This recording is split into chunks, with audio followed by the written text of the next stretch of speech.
નમસ્કાર વિદ્યાર્થી મિત્રો, સર્વોપરીની યુટ્યુબ ચેનલમાં આપનું સ્વાગત છે. સૌપ્રથમ તો બધાને અભિનંદન આપી દઉં. આપ સૌ 10મું પાસ કરીને સારા માર્ક્સ સાથે ધોરણ 11 કોમર્સમાં પ્રવેશ લઈ લીધો. એ બદલ આપ સૌને ટ્રસ્ટીસીઓ અને શિક્ષકગણ તરફથી અભિનંદન. બરાબર. કોમર્સમાં આપણે જે થિયરીના વિષયો આવે છે એમાંનો એક વિષય એટલે કે અર્થશાસ્ત્ર વિશે આપણે વાત કરશું. હું વનરાજ ગોસાઈ આપનું જે અર્થશાસ્ત્ર વિષય છે એ તમને સમજાવીશ. બરાબર. સૌપ્રથમ આપણે અર્થશાસ્ત્ર છે એ જે 11 કોમર્સના વિદ્યાર્થીઓ માટે, જે લોકો 10મા ધોરણ પાસ કરીને 11મા ધોરણમાં આવે છે એના માટે અર્થશાસ્ત્ર છે એ થોડો નવો વિષય છે. બરાબર. તમારે 10મા ધોરણમાં જે સામાજિક વિજ્ઞાન આવતું અને સામાજિક વિજ્ઞાનમાં જે 17 થી 21 પાઠ આવતા, બરાબર, તો એ જે પાઠ તમે ભણ્યા છો તો એ અર્થશાસ્ત્રના પાઠ છે. બરાબર.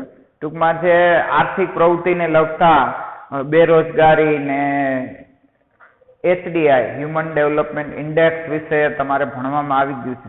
બરાબર. તો એ એક નાનો એવો ભાગ હતો, ટૂંકમાં સામાજિક વિજ્ઞાનનો એક ભાગ હતો. બરાબર. પણ હવે આ સામાજિક વિજ્ઞાનનો ભાગ છે એક મુખ્ય વિષય તરીકે કોમર્સમાં તમારે ભણવાનો આવશે. બરાબર. અર્થશાસ્ત્ર કોને કહેવાય? બરાબર. તો આપણે આ પાઠમાં અર્થશાસ્ત્રનો પરિચય જ મેળવવાનો છે કે અર્થશાસ્ત્ર શું છે. બરાબર. મેં જેમ અગાઉ કીધું એમ 10મા ધોરણમાં તમારે સામાજિક વિજ્ઞાનનો એક ભાગ હતો અર્થશાસ્ત્ર એટલે. બરાબર. તમારે સામાજિક વિજ્ઞાનમાં અલગ અલગ ભાગ આવે. રાજનીતિ શાસ્ત્ર આવે, અર્થશાસ્ત્ર આવે, બરાબર, પછી ભૂગોળ આવે, ઇતિહાસ આવે. એવી રીતે જ એક નાનો એવો ભાગ હતો, પણ હવે એ મેઇન વિષય તરીકે આપણે ભણવાનો છે. બરાબર. તો આપણા પાઠનું નામ છે અર્થશાસ્ત્ર વિષય પ્રવેશ. બરાબર. તો સૌપ્રથમ આપણે અર્થશાસ્ત્ર વિષયને સમજી લઈએ, ત્યારબાદ આગળ વધીશું. બરાબર. પ્રસ્તાવના કે ભાઈ માણસ છે એક બુદ્ધિશાળી પ્રાણી છે. માણસ કેવું પ્રાણી છે? તો કે બુદ્ધિશાળી.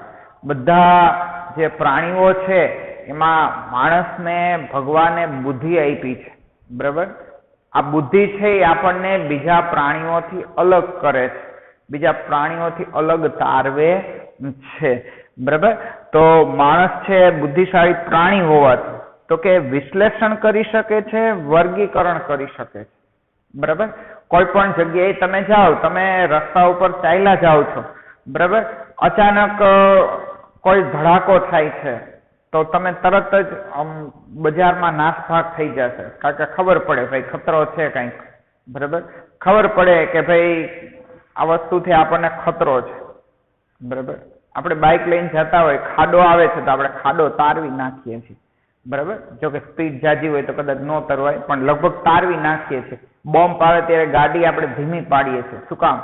આપણને ખબર પડે છે કે ભાઈ આ ખાડામાં પડવાથી તો કે આપણા હાથ પગ ભાંગી શકે, બાઇક છે એ પડી શકે, સ્લીપ થઈ શકે, આપણને લાગી શકે. બરાબર. તો આપણને આવી ખબર પડે છે. આને વિશ્લેષણ કહેવાય છે. વર્ગીકરણ, વર્ગીકરણ એટલે છૂટું પાડવું. બરાબર. આપણે એક વસ્તુને બીજી વસ્તુથી અલગ કરી શકીએ છીએ. બરાબર. બે ખુરશી પડી હોય પણ આપણને ખબર પડી જાય કે આ બે ખુરશી સરખી છે કે અલગ ડિઝાઇનની છે, તો એ વર્ગીકરણ કહેવાય. નાના હતા ત્યારે આપણે વિજ્ઞાનમાં આવું વર્ગીકરણ, પર્યાવરણમાં આવું વર્ગીકરણ આવતું, સજીવ ને નિર્જીવમાં વર્ગીકરણ કરો. બરાબર. ગણિતમાં આવતું કાટકોણ, લઘુકોણ ને ગુરુકોણમાં વર્ગીકરણ કરો. તો માણસને છૂટું પાડતા આવડે છે, માણસને વિશ્લેષણ. પણ આ બધું ક્યારે શું કામ આવડે છે? તો કે માણસ છે એ બુદ્ધિશાળી પ્રાણી છે. આપણે આપણી બુદ્ધિથી ઘણા બધા નિર્ણયો લઈએ છીએ. બરાબર. ઘણા બધા આપણે નિર્ણયો લેતા હોઈએ છીએ આપણે આપણી બુદ્ધિથી. બરાબર. એટલે બુદ્ધિશાળી પ્રાણી છે. અને માનવી બુદ્ધિશાળી પ્રાણી છે. પેલા આપણે આદિમાનવ છે એ ગુફામાં રહેતો, પણ હવે ધીમે ધીમે માણસ સમજતો થયો. બરાબર. હવે માણસ છે એ કુટુંબમાં રહે છે, માણસ છે સમાજમાં રહે છે, માણસ છે ગામ કે શહેરમાં રહે છે. બરાબર. તો આ ગામ કે શહેર છે એ આપણો સમાજ કહેવાય છે. બરાબર. આ ગામ કે શહેર આપણો સમાજ કહેવાય છે. આપણી આજુબાજુના લોકો અને આપણી રહેણી કેણી, આપણી રીત રિવાજ, આપણી બોલી ભાષા આ બધું ભેગું થાય એટલે એ આપણો સમાજ છે, આપણી સંસ્કૃતિ છે, બરાબર. તો માણસ બુદ્ધિશાળી પ્રાણી છે એટલે આ બધું છે. એ જ રીતે તો કે આવા ઘણા બધા શહેર ને ગામ ને ભેગા થાય એટલે રાજ્ય બને છે, બરાબર. અને આ ગામ છે કે આ શહેર છે એને ચલાવવા માટે કોઈ વ્યવસ્થા જોઈએ તો એને રાજ્ય વ્યવસ્થા કહેવાય છે, બરાબર. ગામડામાં ગ્રામ પંચાયત હોય છે કે ગામનો વહીવટ કરે છે. રાજ્ય છે સમગ્ર રાજ્યનો વહીવટ કરે છે, તેને રાજ્ય વ્યવસ્થા કહેવાય છે. આપણે સમાજમાં સમાજ વ્યવસ્થા પણ છે, કઈ રીતે સમાજમાં રહેવું એની આપણને નાનપણથી જ શિખામણ આપવામાં આવે છે. પણ માનવી બુદ્ધિશાળી પ્રાણી છે એટલે આ વસ્તુ સમજી શકે છે. જેમ સમાજ વ્યવસ્થા છે, જેમ રાજ્ય ચલાવવા માટે રાજ્ય વ્યવસ્થા છે, એમ અર્થવ્યવસ્થા પણ છે, બરાબર. અર્થ એટલે તો કે નાણાંની વ્યવસ્થા, બરાબર. પૈસા ક્યાંથી આવશે અને પૈસા ક્યાં જશે એની વ્યવસ્થા એટલે અર્થવ્યવસ્થા, બરાબર. આપણે છાપામાં ટીવીમાં ઘણી વાર આ શબ્દો સાંભળતા હોય કે આપણા દેશની અર્થવ્યવસ્થા અટાણે કોરોનાને કારણે તો કે હચમચી ગઈ છે. કોરોનાને કારણે આર્થિક પ્રવૃત્તિઓ છે એ થંભી ગઈ છે, બરાબર. તો આપણે આ અર્થવ્યવસ્થા વિશે ભણવાનું છે, બરાબર. માણસ છે તો એ બુદ્ધિશાળી પ્રાણી છે અને બુદ્ધિશાળી પ્રાણી હોવાથી એ પોતાની સમસ્યાઓનો ઉકેલ પોતે લઈ શકે છે, બરાબર. જૂના સમયમાં તો કે આપણે સમસ્યાઓનો ઉકેલ કઈ રીતે લાવતા તો કે લડાઈ દ્વારા, યુદ્ધ દ્વારા સમસ્યાનો ઉકેલ લાવતા. પણ હવે તો કે હવે યુગ ફરી ગયો છે, બરાબર. હવે લડાઈ એ કોઈ સમસ્યાનું સમાધાન નથી. લડાઈ કરવાથી કેટલા સૈનિકો છે એ જીવ ગુમાવે, એ પછી આપણા દેશના હોય કે સામેના દેશના હોય, કેટલા બધા સૈનિકો જીવ ગુમાવશે. પછી લડાઈને કારણે તો કે કેટલા બધા નાગરિકો છે એ જીવ ગુમાવશે, એ પછી આપણા દેશના હોય સામેના દેશના કેટલા બધા નાગરિકો. પણ હવે તો કે કૂટ બુદ્ધિથી, બરાબર, કૂટનીતિથી છે એ સમસ્યાનો ઉકેલ લાવવામાં આવે છે. તાજેતરનું જ ઉદાહરણ જુઓ તમે, બરાબર. જે ચીન દેશ છે એને આપણે લદ્દાખથી આગળ જે ગલવાન નામનો વિસ્તાર છે, આ ગલવાન નામના વિસ્તારમાં તો કે ઘૂસણખોરી કરી, બરાબર. પુલ બાંધી લીધા અને ટેન્ટ નાખ્યા અને ચોકીઓ નાખી, બરાબર. હકીકતે એનો વિસ્તાર નહોતો, બરાબર. પછી તો કે આપણા સૈનિકો એને દૂર કર્યા ત્યાંથી અને નાનું એવું યુદ્ધ થયું જેમાં આપણા સૈનિકો અમુક શહીદ થયા, 25-26 જેટલા, અને આને તો કે એના 40-42 જેટલા, બરાબર. આની ખબર પડી એટલે શું કર્યું તો કે આપણા પ્રધાનમંત્રીએ તો કે ચીનની 59 જેટલી એપ્લિકેશન ભારતમાં બેન કરી દીધી, એટલે કે ભારતમાં બંધ કરી દીધી, બરાબર. તમે આ એપ્લિકેશનનો યુઝ કરી શકો નહીં. અને દેશવાસીઓને કીધું ભાઈ ચીની વસ્તુઓનો બહિષ્કાર કરો, ચીની માલ સામાનનો બહિષ્કાર કરો, બરાબર. ટૂંકમાં આત્મનિર્ભર બનો. નરેન્દ્ર મોદીએ ચોખ્ખું નથી કીધું પણ એમ કીધું કે આત્મનિર્ભર બનો. દેશના જે વેપારીઓ છે, દેશના ઉદ્યોગપતિઓ છે એની તમે વસ્તુઓ વાપરો જેથી કરીને દેશનો પૈસો દેશમાં રહે. આ તો શું થાય છે કે આપણા પૈસે આપણી સામે યુદ્ધ કરે છે. અને તમે જોવો છો કે ભાઈ આ ચીની એપ્લિકેશનો બધી બેન કરી, બરાબર, બંધ કરી દીધી. અહીંયા ટૂંકમાં એનો ઉપયોગ બંધ કરાવ્યો એટલે ચીનની જે શાન ઠેકાણે આવી ગઈ. એને એમ થયું જો આની સામે યુદ્ધ કરશું તો આપણને જ નુકસાન થશે, બરાબર. તો આ કૂટનીતિ કહેવાય, બરાબર. કે કોઈ પણ દેશ છે એની સામે યુદ્ધ ન કરવામાં આવે પણ એના વેપાર ઉપર અસર કરવામાં આવે, એનો વેપાર છે એ તોડી નાખવામાં આવે, ટૂંકમાં એનો વેપાર છે એ ભાંગી નાખવામાં આવે, બરાબર. તો એ કૂટનીતિ કહેવાય. એટલે હવે બુદ્ધિપૂર્વક, હવે યુદ્ધ કરતા બુદ્ધિપૂર્વક કૂટનીતિ તમારી કેવી છે એને લીધે તમારી જીત થઈ શકે, બરાબર. હવે આપણે તો કે અર્થશાસ્ત્રનો અર્થ સમજીશું. અર્થશાસ્ત્ર કોને કહેવાય તો કે અર્થશાસ્ત્ર એટલે અર્થનું શાસ્ત્ર. અર્થ એટલે નાણાંનું શાસ્ત્ર, બરાબર. સંસ્કૃત શબ્દ, આ અર્થ શબ્દ છે શું છે? સંસ્કૃત શબ્દ છે. આ અર્થના સંસ્કૃતમાં ઘણા બધા અર્થ થાય છે, ટૂંકમાં એના ઘણા બધા મિનિંગ થાય છે. પણ અહીંયા આપણે અર્થનો મિનિંગ લેવાનો છે નાણું, અહીંયા આપણે અર્થનો મિનિંગ લેવાનો છે ઉદ્દેશ, અહીંયા આપણે અર્થનો મિનિંગ લેવાનો છે કશુંક મેળવવું, કાંઈક મેળવવું એટલે અર્થ. એટલે એને અર્થશાસ્ત્ર, કાંઈક મેળવવાનું શાસ્ત્ર, બરાબર, અથવા તો નાણાંનું શાસ્ત્ર એવો અર્થ થાય છે. હવે અર્થશાસ્ત્રને ઇંગ્લિશમાં તો કે ઇકોનોમિક્સ કહેવાય છે. શું કહેવાય છે? ઇકોનોમિક્સ.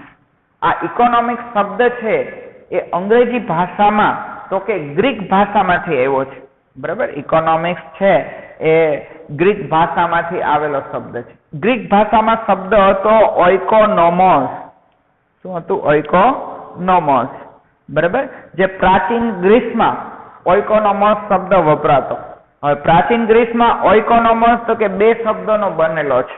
બરાબર, એક તો ઓઇકોસ. ઓઇકોસ એટલે તો કે ઘર વખરી થાય, માલ સામાન. ઓઇકોસ એટલે ઘર વખરી માલ સામાન થાય. અને નોમોસ, બરાબર, નોમોસ, NOMOS. નોમોસ એટલે તો કે એનું વ્યવસ્થાપન, એટલે કે એને ગોઠવવું. બરાબર, એટલે ઓઇકોનોમોસ નો આખો અર્થ થાય માલ સામાનને ગોઠવવું. બરાબર, માલ સામાન વ્યવસ્થિત રાખવું. ઘરમાં કઈ ઘટતું નથી ને, ઘણી વાર આપણે ઘરમાં પૂછતા હોય ઘરમાં કઈ અનાજ, કરિયાણું, શાકભાજી ઘટે છે તો બજારમાંથી લઈ આવીએ, તો એનું વ્યવસ્થાપન કરવું. એટલે કે ઘરના માલ સામાનનું, ઘર વખરીનું વ્યવસ્થાપન કરવું, એને ગોઠવીને રાખવું, વ્યવસ્થિત રાખવું. બરાબર, તો એને ઓઇકોનોમસ કહેવામાં આવે છે. શેમાં? તો કે ગ્રીસ ભાષામાં. બરાબર, તો એના ઉપરથી ઓઇકોનોમસ ઉપરથી ઇકોનોમિક્સ શબ્દ છે એ અંગ્રેજીમાં આવેલો છે. બરાબર, અર્થશાસ્ત્રનો અર્થ સમજ્યા પછી આપણે તો કે અર્થશાસ્ત્રનું ભારતીય ચિંતન સમજી લઈએ. એટલે કે અર્થશાસ્ત્રનું ભારતીય ચિંતન એટલે ભારતમાં અર્થશાસ્ત્રનો ઉદ્ભવ ક્યાંથી થયો. બરાબર, ભારતમાં અર્થશાસ્ત્રનો જન્મ થયો ક્યાંથી અને એનો મિનિંગ શું થાય છે અર્થશાસ્ત્રનો ભારતીય અર્થતંત્રમાં અને ભારતીય સમાજમાં. બરાબર, તો એને શું કહેવાય છે? ભારતીય, ટૂંકમાં અર્થશાસ્ત્રનું ભારતીય ચિંતન. તો કે આશરે 5000 વર્ષ જૂનો આપણો ઇતિહાસ છે. બરાબર, રામાયણ, મહાભારત આશરે 5000 વર્ષ જૂનો આપણો ઇતિહાસ છે. અને આપણા શાસ્ત્રોમાં તો કે 4 કર્મ લખ્યા છે, 4 પુરુષાર્થ લખ્યા છે: ધર્મ, અર્થ, કામ અને મોક્ષ. બરાબર, શું કીધું છે? ધર્મ, અર્થ, કામ અને મોક્ષ. બરાબર, ધર્મ કોને કહેવાય? તો કે ધર્મ એટલે 11 ધર્મની વાત નથી કહી. બરાબર, હિન્દુ ને, મુસ્લિમ ને, ક્રિશ્ચન ને, બૌદ્ધ ને, શીખ ને. બરાબર, એ ધર્મોની વાત નથી કહી. પણ શાસ્ત્રોમાં ધર્મ કોને કીધો છે? તો કે ધર્મ એટલે ખોટું ન કરવું. બરાબર, ઘણા લોકો એમ કહેતા હોય ભાઈ હું ખોટું ન બોલું, ખોટું કરું નહીં, તો એ એનો ધર્મ કહેવાય. બરાબર, તમે તમારા કામ પ્રત્યે વફાદાર રહ્યો તો એ તમારો ધર્મ છે. ખોટું ન બોલવું એ તમારો ધર્મ છે. તમારા કામ પ્રત્યે તમે વફાદાર રહ્યો તો એ તમારો ધર્મ છે. તમે કોઈ વ્યક્તિને નુકસાન ન પહોંચાડો તો એ તમારો ધર્મ છે. તમે કોઈ વ્યક્તિને નળો નહીં તો એ તમારો ધર્મ છે. તો ધર્મ એટલે આવા અનેક ઉદ્દેશો, તમે સારા ઉદ્દેશો છે એને સ્વીકારો તો એ તમારો ધર્મ કહેવાય. હું ખોટું ન બોલું તો એને મારો ધર્મ તરીકે હું સ્વીકારું. બરાબર, કોઈ વ્યક્તિ એમ કે હું કોઈને નડીશ નહીં, બરાબર, તો એ એનો ધર્મ કહેવાય. કોઈ એમ કે હું કોકને મદદરૂપ થાય તો એ ધર્મ કહેવાય. બરાબર, પણ ધર્મ એટલે હિન્દુ, મુસ્લિમ, શીખ, ઈસાઈ, પારસી એની વાત નથી. બરાબર, બીજું છે તો કે કામ. કામ એટલે તો કે તમે જે કાર્ય કરો છો એ પૂરી નિષ્ઠાથી કરો. બરાબર, તમે રાજા છો તો પ્રજાનું પૂરેપૂરું સાંભળો, પ્રજાનું ધ્યાન રાખો. બરાબર, તમે એક સૈનિક છો તો તમારું કામ છે લડવાનું.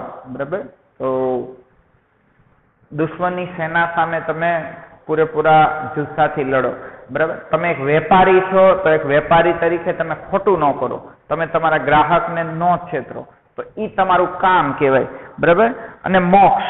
મોક્ષ એટલે તો કે જે જૂના સમયમાં એવું હતું કે ભાઈ 25 વર્ષ સુધી તો કે ભણતા, 25 વર્ષ સુધી જૂના સમયમાં, ગુરુકુળના સમયમાં હજારો વર્ષો પહેલા વિદ્યાર્થીઓ 25 વર્ષ સુધી ભણે.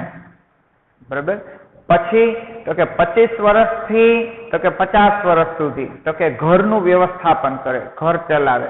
બરાબર, રાજકુમાર હોય તો એ રાજા બને અને રાજ્ય ચલાવે. બરાબર, 50 વર્ષથી 75 વર્ષ તો કે એના દીકરાને સલાહ સૂચન આપે કે રાજ્યનું શાસન કેમ કરવું, ઘરનું સંચાલન કેમ કરવું, બરાબર. અને 75 વર્ષ પછી વ્યક્તિ છે એ જંગલમાં જતો રહેતો, બરાબર. શેના માટે? તો કે મોક્ષ માટે. પછી એનું જીવન છે એ જંગલમાં જ વિતાવતો જ્યાં સુધી મૃત્યુ ન આવે ત્યાં સુધી. તો એ મોક્ષ. અને આ ચારમાં એક અર્થ છે. અર્થ એટલે તો કે કમાવું, કંઈક આર્થિક પ્રવૃત્તિ કરવી. તો શાસ્ત્રો પ્રમાણે અર્થ એટલે તો કે જીવન નિર્વાહ માટે, જીવન ચલાવવા માટે. આજે જીવન જીવવા માટે આપણે ઘણી બધી વસ્તુઓની જરૂર પડે છે, આપણે બીજા ઉપર આધાર રાખવો પડે છે. તો આ જીવન નિર્વાહ માટે કામ કરવું, જેને અર્થ કીધું છે, જીવન નિર્વાહ માટે, ઘર ચલાવવા માટે, કારણ કે ઘરમાં જે સભ્યો છે એને બધી વસ્તુઓ, ખોરાક પૂરો પાડવો, કપડાં છે, તહેવારો આવતા હોય તો એ ઉજવવા માટે જે કાંઈ વસ્તુ જરૂર પડે, તો આ બધું ટૂંકમાં ઘરનું વ્યવસ્થાપન માટે તો કે આર્થિક પ્રવૃત્તિ કરવી પડે, તો એને અર્થ કીધું છે, બરાબર. તો જૂનો જે આપણા 4 પુરુષાર્થ છે, ધર્મ, અર્થ, કામ અને મોક્ષની આપણે વાત કરી, બરાબર. અર્થમાં માટે કરવામાં આવતી પ્રવૃત્તિ એટલે કે અર્થશાસ્ત્ર. અર્થશાસ્ત્ર કોને કહેવાય છે? તો કે અર્થ માટે એટલે કે નાણાં માટે કરવામાં આવતી પ્રવૃત્તિ, બરાબર. જીવન નિર્વાહ અને ભૌતિક સુખ માટે આપણે આર્થિક પ્રવૃત્તિ કરતા હોઈએ છીએ, બરાબર. જીવન નિર્વાહ એટલે જીવન જીવવા માટે આપણે ખોરાકની જરૂર છે, ઘરની જરૂર છે,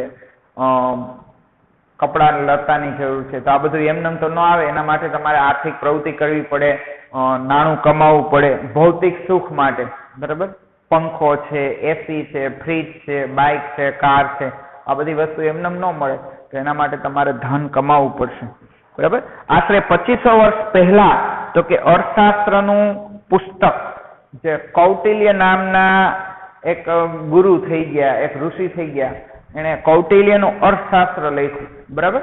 બધા લોકો એને ચાણક્યના નામે ઓળખે છે, બરાબર. પંડિત વિષ્ણુગુપ્ત એનું નામ હતું. ઘણા લોકો એને ચાણક્યના નામે અને ઘણા લોકો એને કૌટિલ્યના નામે ઓળખે છે, બરાબર. 2500 વર્ષ પહેલા એને કૌટિલ્યનું અર્થશાસ્ત્ર નામનું પુસ્તક લખ્યું, જે આજે પણ પ્રખ્યાત છે, બરાબર. આ કૌટિલ્યનું અર્થશાસ્ત્ર પુસ્તક એટલું પ્રખ્યાત છે કે એનું ઘણી બધી ભાષાઓમાં ટ્રાન્સલેશન થયું છે, અનુવાદ થયો છે. એમાંથી ઘણું બધું જાણવા મળે છે કે ઘર કેમ ચલાવવું, રાજ્ય કેમ ચલાવવું, દેશ કેમ ચલાવવો. અને આજે ઘણા લોકો જે મોટા મોટા રાજનેતાઓ છે આ કૌટિલ્યનું અર્થશાસ્ત્ર વાંચે છે, જે વાંચવાથી ઘણી બધી બુદ્ધિનો વિકાસ થઈ શકે, બરાબર. તો આ પુસ્તક છે કૌટિલ્ય, ચાણક્ય, પંડિત વિષ્ણુગુપ્તે લખેલું છે, બરાબર. જે ચાણક્યના મતે, કૌટિલ્યના મતે મનુષ્યની વૃત્તિ અર્થ છે, બરાબર. ચાણક્ય ચંદ્રગુપ્ત મૌર્યના ગુરુ હતા, એણે આ પુસ્તક લખેલું છે. એણે શું કીધું છે? મનુષ્યની વૃત્તિ અર્થ છે. વૃત્તિ એટલે વિચાર, બરાબર. તમને વિચાર આવે ને, અર્થ છે, નાણું છે, પણ તમને વિચાર આવવો જોઈએ, બરાબર. ઘણા વર્ષો પહેલા તો કે એમ કહેવાતું કે ભાઈ ભારતમાં તો કે ઇન્ટરનેટ ઉપર તો કે એપ્લિકેશનથી પૈસા ટ્રાન્સફર કરવા એ અશક્ય લાગતું. એમ થાય કે આપણા દેશમાં પ્રવૃત્તિ છે અશક્ય છે. પણ જે પેટીએમ નો સંસ્થાપક છે એને સૌ પ્રથમ ભારતમાં એપ્લિકેશન બનાવી છે, એને મોબાઈલ વોલેટ કહેવાય છે. તમારા મોબાઈલમાં પૈસા આવી જાય, એનાથી તમે બિલ ભરી શકો, ખરીદી કરી શકો, બરાબર.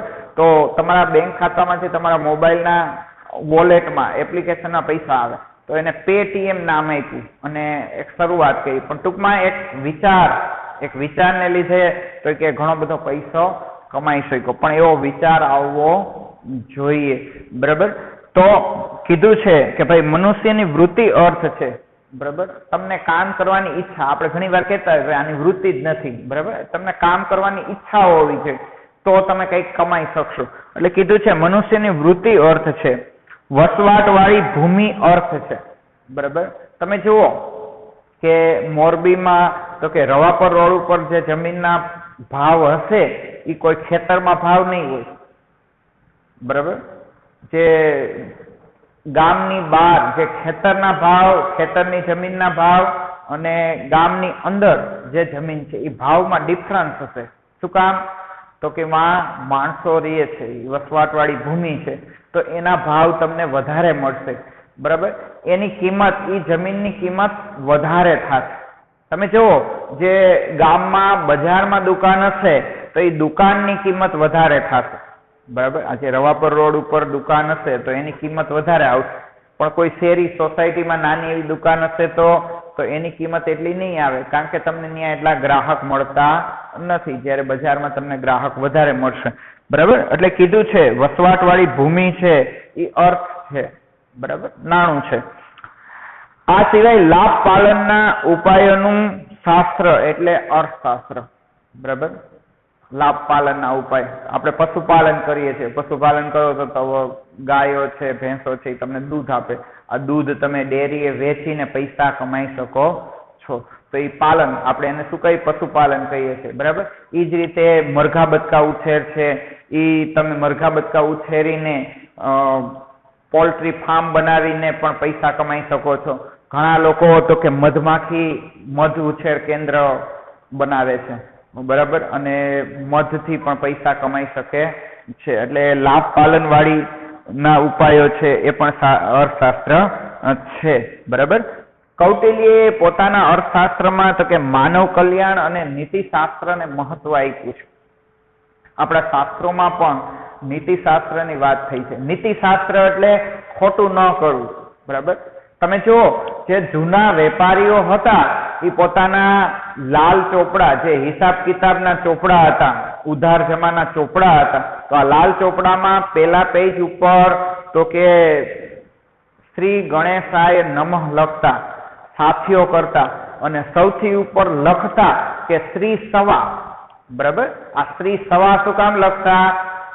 તો કે એ એવું કહેતા કે ભાઈ હું 1 રૂપિયાની વસ્તુ છે એ 1.25 રૂપિયામાં વેચીશ, એટલે કે 1 રૂપિયાની વસ્તુ 1 રૂપિયાને 25 પૈસામાં વેચીશ, એનાથી ઊંચી કિંમતે વેચીશ નહીં. ટૂંકમાં એનામાં એક નીતિ હતી કે ભાઈ મારી પાસે કોઈનું ખોટું આવી જવું જોઈએ નહીં, તો રૂપિયે હું 25 પૈસા કમાઈશ, એ એની નીતિ હતી, બરાબર.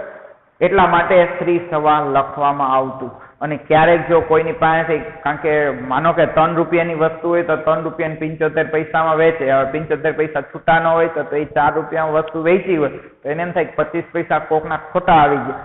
તો વેપારીઓ છે જૂના સમયમાં દાન ધર્મ કરતા. શું કામ? કે જો ખોટું થોડું ઘણું આવી ગયું હોય ને તો એ દાન ધર્મમાં નીકળી જાય. એટલે જે કૌટિલ્યનું અર્થશાસ્ત્ર છે એ માનવ કલ્યાણનું અર્થશાસ્ત્ર કહેવાય છે, કે જેમાં ખોટું કરવામાં આવતું નથી, જેમાં નાણાંને મહત્વ નથી પણ માણસને મહત્વ છે, બરાબર. એક નીતિથી જે આર્થિક પ્રવૃત્તિ કરવાની છે પણ કેવી?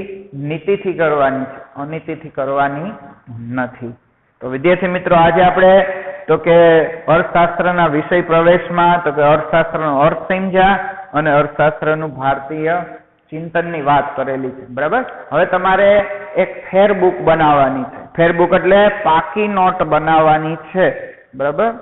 જે પાકી નોટમાં તો કે પેલા પાઠમાં અહીંયા આપણે 2 પ્રશ્નો આપ્યા છે. આ 2 પ્રશ્નોના તમારે જવાબ લખવાના છે અને આ જવાબ તમને ટેક્સ્ટ બુકમાં જ મળી જશે, બરાબર. નવનીત કે બીજું કોઈ પ્રકાશન લેવાની અત્યારે કોઈ જરૂર નથી, બરાબર. તો જે આપણે આજે જે ટોપિકની ચર્ચા કરી એ જ વસ્તુ છે કે અર્થશાસ્ત્રનો અર્થ સમજાવવાનો છે. અને બીજો પ્રશ્ન છે અર્થશાસ્ત્રનું તો કે ભારતીય ચિંતન, બરાબર.